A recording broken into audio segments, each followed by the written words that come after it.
भोला और शीला दोनों तपती गर्मी और पसीने से परेशान होकर साथ में बैठकर बर्फ खाने लगते हैं। लेकिन ज्यादा बर्फ खाने के बाद भी उनकी गर्मी दूर नहीं होती तो दोनों जोर जोर से चिल्लाने लगते हैं। फिर दोनों तेजी से एक बड़े ट्रक में बहुत सारी बर्फ की सिलियां लेकर आते हैं। उसके बाद दोनों जल्दी जल्दी ट्रक से सारी बर्फ की सिलियां उतारते हैं और उन्हीं से अपना बड़ा बर्फ का घर बनाते हैं। फिर दोनों उस बर्फ के घर के अंदर मजे से रहने लगते हैं। लेकिन तेज धूप और भयंकर गर्मी से धीरे धीरे उनका बर्फ का घर पिघलने लगता है। यह देखकर दोनों उदास हो जाते हैं और फिर उस पिघलते हुए घर के अंदर बैठकर जोर जोर से चिल्लाने लगते हैं। इसके बाद दोनों बड़े बड़े गैंट एसी लेकर तेजी से दौड़ते हुए आते हैं और अपने चारों तरफ उन बड़े एसी को लगा लेते हैं। दोनों को ठंडी ठंडी हवा मिलने लगती है और दोनों आराम से बैठकर मजे लेने लगते हैं।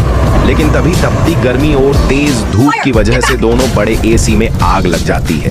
ये देखकर दोनों हैरान हो जाते हैं और फिर से पसीने में लथपथ हो जाते हैं। दोनों गुस्से में जोर जोर से चिल्लाने लगते हैं और फिर सड़क पर तेजी से दौड़ते हुए हिमाचल की बर्फीली पहाड़ियों पर पहुंच जाते हैं।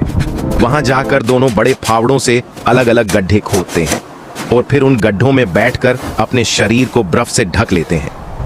अब दोनों को गर्मी से राहत मिल जाती है और दोनों खुशी से हंसने लगते हैं। लेकिन कुछ देर बाद दोनों जोर जोर से रोने लगते हैं और उनकी आंखों से लंबे लंबे आंसू टपकने लगते हैं क्योंकि उनको किसी ने लाइक और सब्सक्राइब नहीं किया।